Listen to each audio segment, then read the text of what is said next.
Kwa takribani siku mbili, Wakatoliki wote duniani walikuwa wakisubiri kwa hamu zaidi kuchaguliwa kwa papa mpya, na hii ni baada ya kufuatia kifo cha Papa Francis aliyefariki akiwa na umri wa miaka 88 siku ya Jumatatu ya Pasaka, na mazishi yake kufanyika siku ya Jumamosi Aprili 26, 2025. Rasmi kabisa, Kardinali Robert Prevost mwenye umri wa miaka 69 kutoka nchini Marekani alitangazwa kuwa kiongozi mpya wa kanisa Katoliki duniani, ambaye anafahamika kwa jina la Papa Leo wa 14. Baada ya papa huyu mpya kuchaguliwa, wengi wamekuwa wakiuliza vipi kuhusu elimu yake, vipi kuhusu utume wake kwa kanisa, na vipi kuhusu utumishi pale Vatican, lakini pia mpaka kufika level ya kuchaguliwa kuwa papa mkuu wa kanisa Katoliki duniani, maisha yake na familia yake kwa ujumla. Karibu kuyafahamu hayo yote ndani ya hii video yenye dakika kadhaa ambayo nimekuandalia mimi hapa, Simon au kipenda niite Moni himself. Lakini kabla ya kuendelea, usisahau kubonyeza maandishi yaliyoandikwa subscribe hapo chini, kwa kubonyeza pia alama ya kengele ili wa kwanza kupata taarifa mbalimbali siku zote ambazo huwa tunaziweka hapa. Tusipoteze muda na wakati, wacha twende moja kwa moja kwenye pointi. Jina halisi na asilia yake Papa Leo wa 14 au Robert Francis Prevost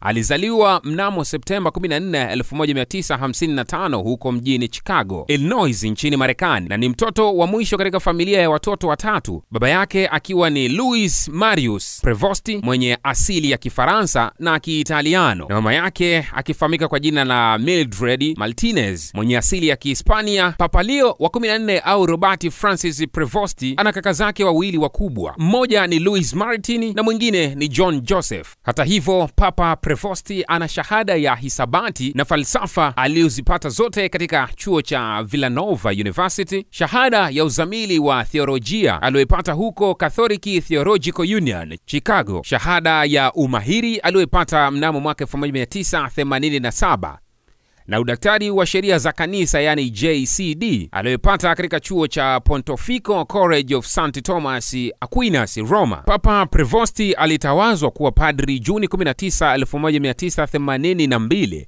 Kuanzia mwaka 1985 hadi 1999 alitumwa kama misionari nchini Peru katika shirika la Mtakatifu Agostino. Alihudumu nyadhifa mbalimbali kuanzia mwaka 2001 mpaka mwaka 2013 na kuwa askofu wa Chiclayo nchini Peru kati ya mwaka 2015 hadi mwaka 2023 alipopata pia uraia wa nchini Peru. Ilipofika Januari 2023, Papa Francis alimteua kuwa prefect wa Dicastery for Bishop na rais wa Pontifical Commission for Latin America, akisimamia uteuzi wa maaskofu na uhusiano wa makanisa ya Amerika ya Kusini. Na hata hivyo, ilivyofika mwaka huu 2025 tarehe 8 ya mwezi wa 5 kwenye conclave ya Vatican, Robert Francis Prevost alichaguliwa kuwa papa wa 267 wa kanisa Katoliki na kuchukua jina la Leo wa 14 baada ya kifo cha Papa Francis aliyefariki dunia Aprili 21, 2025. Na katika historia, Papa Leo wa 14 anakuwa papa wa kwanza kutoka nchini Marekani katika historia ya kanisa Katoliki. Kwa upande mwingine, Papa Prevost ni mchezaji mzuri wa mchezo wa tenisi ambaye pia ni mahiri na amebobea katika mchezo huo. Na kingine cha kufahamu kutoka kwa Papa Prevost, yeye ni shabiki mkubwa wa Chicago White Sox ya Major League Baseball, na alibahatika kuhudhuria mchezo wa nyumbani wa White Sox wakati wa msururu wa dunia mwaka 2005 na timu ya mpira wa kikapu ya chuo cha wanaume ya Villanova Wildcats alipokuwa akiishi nchini Peru. Pia alikuwa mfuasi wa Alianza Lima, mojawapo ya timu mashuhuri zaidi ya soka pale nchini Peru. Mama wa Prevost,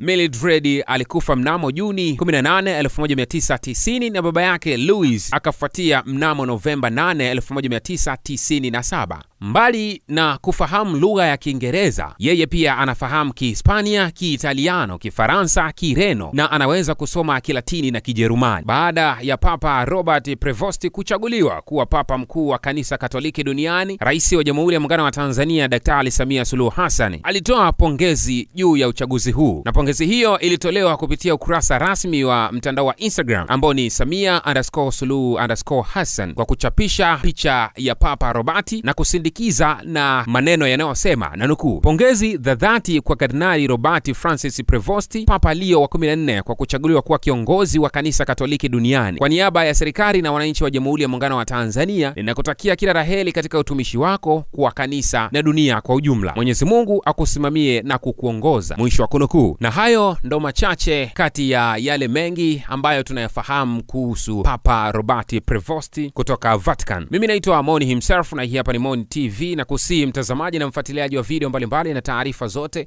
usiache kusubscribe, kulike, comment na kushare ili wa kwanza kupata taarifa zote ambazo sisi siku zote tunaziweka hapa. Asante, tukutane kwenye taarifa zingine.